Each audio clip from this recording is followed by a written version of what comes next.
Hello, Assalamualaikum. Welcome to post-match review of second ODI Bangladesh versus Pakistan. এত খারাপ match ছিল আজকে বাংলাদেশের জন্য স্পেশালি আর কি। ভেরি আনফরচুনেট আসলে। কালকে এত ভালো পারফরমেন্সের পরে মানে লাস্ট ডেতে এত ভালো পারফরমেন্সের পরে এক্স্যাক্টলি সেম পাকিস্তান যে ভুলটা করছে বাংলাদেশ সেম মানে এক্স্যাক্ট সেম স্কোর করছে অ্যাকচুয়ালি 114 50 ওভারের ম্যাচে। So very disappointing performance. মানে দুইটা টিম একদম লাড়ালাপ্পা টিম। কে যে কখন কিরকম খেলবে, কে যে ভালো খেলবে, কে যে খারাপ খেলবে কিছুই বোঝা যাচ্ছে না। টুর্নামেন্টের অবস্থা এরকম হচ্ছে যে ফাইনালে গিয়ে দেখা যাবে যে ডিজাস্টার একটা ম্যাচ হয়তো আমরা দেখতে পারি। Anyway, let's start with the controversy actually. আজকে প্রথম পুরা ম্যাচ ছাপায় আসলে যে ইস্যুটা সবচেয়ে বেশি ইন্টারন্যাশনাল ক্রিকেটে কথা হবে এবং হচ্ছে অলরেডি, এটা হচ্ছে মেহেদী মিরাজের যে আউটটা করছে আগা সালমানকে, ওইটা নিয়ে সবচেয়ে বেশি কথা হবে এবং ওইটা নিয়ে সবচেয়ে বেশি কথা হচ্ছে অ্যাকচুয়ালি। সো এখানে দুইটা পার্সপেক্টিভ আছে, আমি শর্ট করে বলি। প্রথমত হচ্ছে যে আগা সালমান নন স্ট্রাইকে ছিল, মেহেদী মিরাজ বোলিং করতেছে, রিজওয়ান ড্রাইভ করছে, স্ট্রেট ড্রাইভ করছে, মেহেদী মিরাজ বোলিং করে রান সেভ করার জন্য ব্যাটসম্যানের দিকে গেছে, গিয়ে পা গেছে, পা গানোর পরে তার পায়ে বলটা লেগে বলটা থেমে যায়। ওই বলটা থেমে আগা সালমানের বেডে লেগে ওইখানে আটকায় যায়। আগা সালমান তখন ছিল ক্রিজের বাইরে। মেহেদী মিরাজ পিক দ্য বল। ওই যখন সে বল পিক করবে তখন আগা সালমানের ডাউন হচ্ছিল বলটা পিক করে মেহেদীকে দেওয়ার জন্য, বাট এর আগে মেহেদী বলটা পিক করে থ্রো করে স্টাম্পে এবং আউট হয়ে যায় আগা সালমান। স্বভাবতই ক্রিজের বাইরে ছিল, সো আউট হয়ে যায়। সো অ্যাজ পার ক্রিকেট ল, আপনি যখন রানের জন্য বের হবেন আপনাকে ক্রিজে ব্যাক করতে হবে অথবা অপোনেন্টের ক্রিজে যেতে হবে, এটা তো সবাই জানে। তো ফার্স্ট থিং ফার্স্ট, বল রানের জন্য বলটা মানে মিড অনের দিকে যাচ্ছিল, মেহেদী মিরাজ নিজে সেভ করছে। আগা সালমানের ফার্স্ট প্রায়োরিটি হওয়া উচিত ছিল যে সে ক্রিজে ব্যাক করবে, rather than taking the ball and giving back to the bowler. ওইটা তো প্রায়োরিটি না, তোমার ফার্স্ট প্রায়োরিটি হচ্ছে তুমি ক্রিজে ব্যাক করবা, তোমার উইকেট সেভ করবা। তো বিফোর সেভিং দ্য উইকেট তুমি বল নিয়ে বোলারকে দেয়া, এটা কোনো লজিক নেই। ফার্স্ট অফ অল ধরলাম যে উইথ কনফিডেন্স সে ভাবছে যে এই বল তো থেমে গেছে, ওইটা তো আর আউট হয়তো করার কিছু নাই, সো সে বলটা নিতে গেছে। বাট এরকম না যে বলটা এরকম কোনো পজিশন ছিল না যে যেখান থেকে তোমাকে খুঁজে নিয়ে আসতে হবে, বোলার অনেক দূরে, তুমি থ্রো করে দিতে হবে বোলারকে, এরকম কিছু না। বোলার সামনেই দাঁড়ায় ছিল। দোষ যেটা, এটা আসলে আগা সালমানের, because he was suppose to be in his crease first, then go for the courtesy or anything else. এখন যদি আপনি বলেন যে যদি বাংলাদেশের কোনো প্লেয়ারকে এভাবে আউট করতে আমার খারাপ লাগতো কিনা, অফকোর্স আমার খারাপ লাগতো। যদি বাংলাদেশের কোনো ব্যাটসম্যান এরকম একটা পজিশনে, যে পজিশন থেকে ম্যাচটা কিন্তু আসলে টার্ন অ্যারাউন্ড হয়েছে, ওইখান থেকে বাংলাদেশ ভালো বোলিং করে মোটামুটি এটলিস্ট 30-40 রান সেভ করে ফেলতে পারছে। তো বাংলাদেশের কোনো পজিশনে যদি এরকম হইতো আমার খারাপ লাগতো, অফকোর্স আমার খারাপ লাগতো। আমি ওই ব্যাটসম্যানকে দোষ দিতাম, অবশ্যই দোষ দিতাম। আমি with the spirit of the game বলতাম যে এটা রং হয়েছে।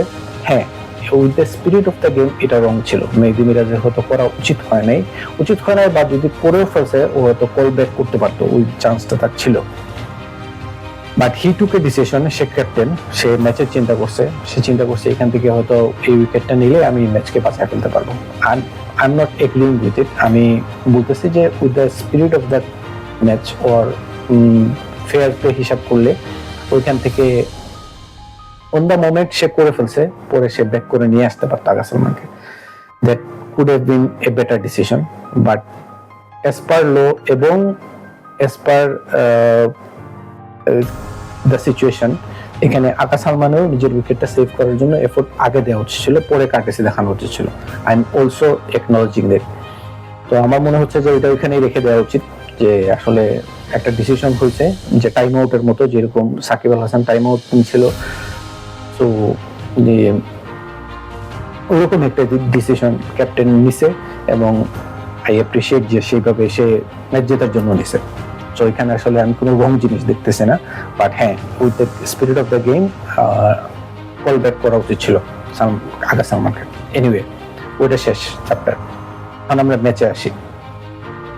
আমার মনে হয় যে বাংলাদেশের মানে বাংলাদেশ ভালো বোলিং করছে আনডাউটেডলি, তবে বাংলাদেশ আমার মনে হয় ক্যালকুলেট করতে ভুল করছে।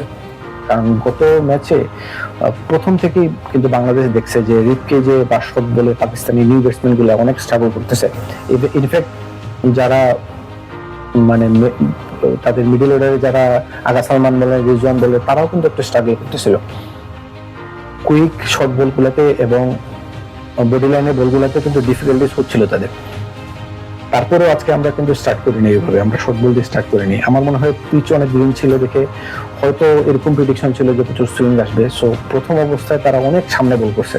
এটা হচ্ছে প্ল্যানই হয়তো ছিল, যেটা হয়তো মানে হয়তো ভাবা হয়েছিল এরকম হবে সুইং করবে বল, বাট ওইরকম সুইং হয় নাই বল। সো যেহেতু অনেক সামনে বল করছে, সো এই নতুন ব্যাটসম্যান যেটা আসছে মার্ক সাদাকাত, ভালো ফ্লারিশিং ব্যাটসম্যান, ভালো বলবো না এখনো মানে ওইভাবে সে ফ্লারিশ করে নেই, বাট অনেক ফ্লারিশিং ব্যাটসম্যান। সে অনেক মানে হাত খুলে ওপেন স্ট্যান্সে ব্যাটিং করে, তো অনেকটা টি-20 অভিষেক শর্মা টাইপের ব্যাটিং করার চেষ্টা করতেছে আর কি।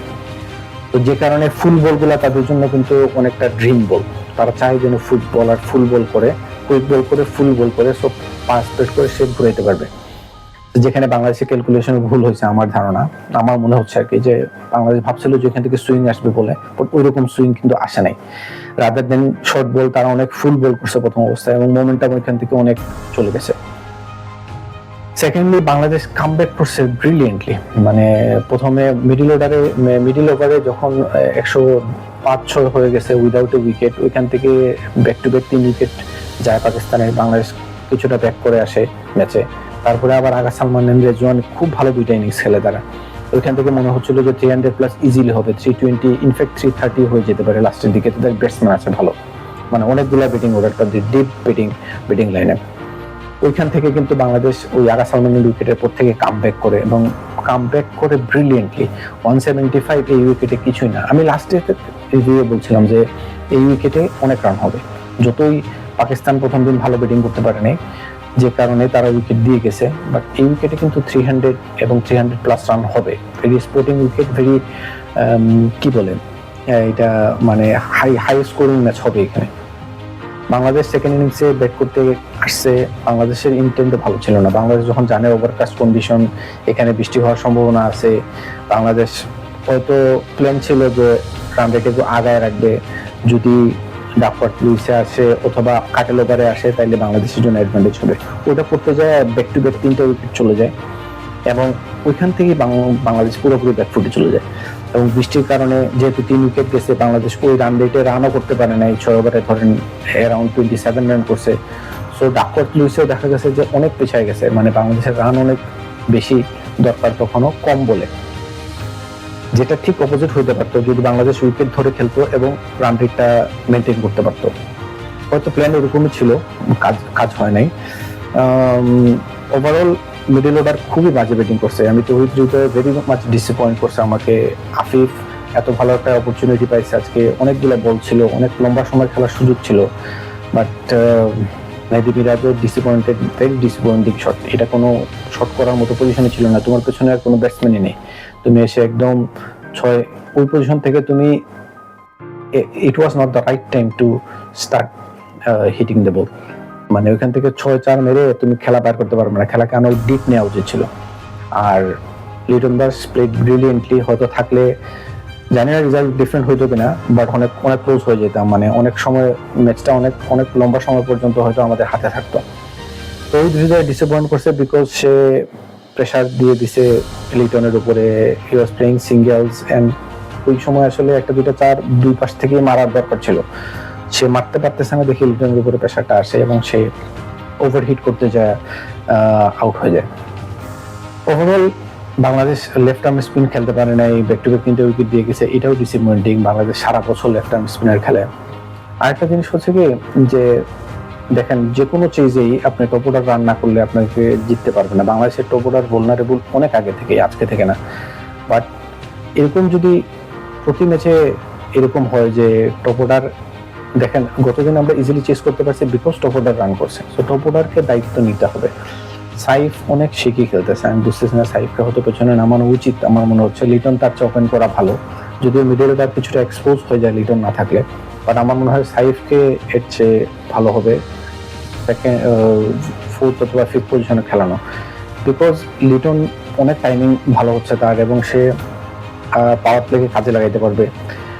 আর তানজিদকে অনেকদিন হয়ে গেছে, তানজিদকে এখন দায়িত্ব নিতে হবে, মানে এটা কোনো কথা না যে এক ম্যাচে রান করলে 3 ম্যাচে আমি বসে থাকবো, ওই সিচুয়েশন থেকে বের হয়ে আসতে হবে, কনসিস্টেন্সি নিয়ে আসতে হবে। আর আজকে একটু ডিপ খেলা উচিত ছিল, আমরা দেখছি পাকিস্তানের ইনিংসটাও যে রেজওয়ান এবং আগাত যখন খেলছে কিছু সময় স্পেন্ড করার পরে খেলাটা কিন্তু অনেক ইজি হয়ে গেছে। যদিও বৃষ্টির কারণে আউটফিল্ড অনেক স্লো হয়ে গেছে, বাংলাদেশের জন্য খুব ডিফিকাল্ট ছিল, বাট বাংলাদেশের ওই ইন্টেন্টই ছিল না। প্রথম 3 উইকেট যাওয়ার পরে ওইখানেই আমরা পিছিয়ে গেছিলাম। লিটন দাস একটু হোপ দিছে, ভেরি গুড ব্যাটিং করছে সে, তো উচিত ছিল হয়তো যদি আরো 10 ওভার বা 5 থেকে 10 ওভার খেলতে পারতো, তাহলে মোমেন্টামটা আর একটু ডিফারেন্ট হইতো। বাট এনিওয়ে, ভেরি ডিসঅ্যাপয়েন্টিং যে middle order, lower middle order একদমই ব্যাক করতে পারে না এই টিমকে। আরো হয়তো 50-60টা রান করা উচিত ছিল, আর এত আগে অল আউট হওয়া উচিত হয় নাই। মাত্র 30-32 ওভার খেলার প্রয়োজন ছিল বাংলাদেশের, আমরা ওইটাও খেলতে পারিনি, so very disappointing.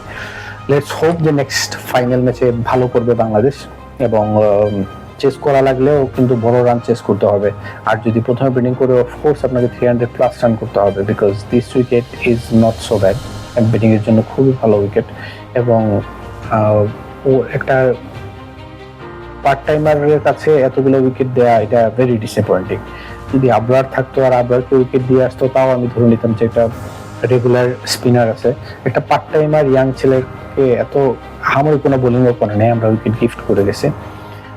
So very disappointing, and I hope যে ফাইনালটা জিতবে, অ্যাটলিস্ট জিতা উচিত, বিকজ আমাদের এটা কিন্তু ভেরি ইম্পর্টেন্ট সিরিজ, আমরা ওয়ার্ল্ড কাপে কোয়ালিফায়ারের জন্য।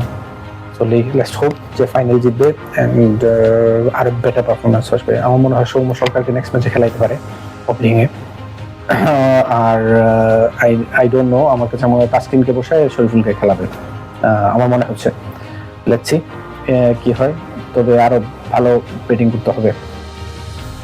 আল্লাহ হাফেজ।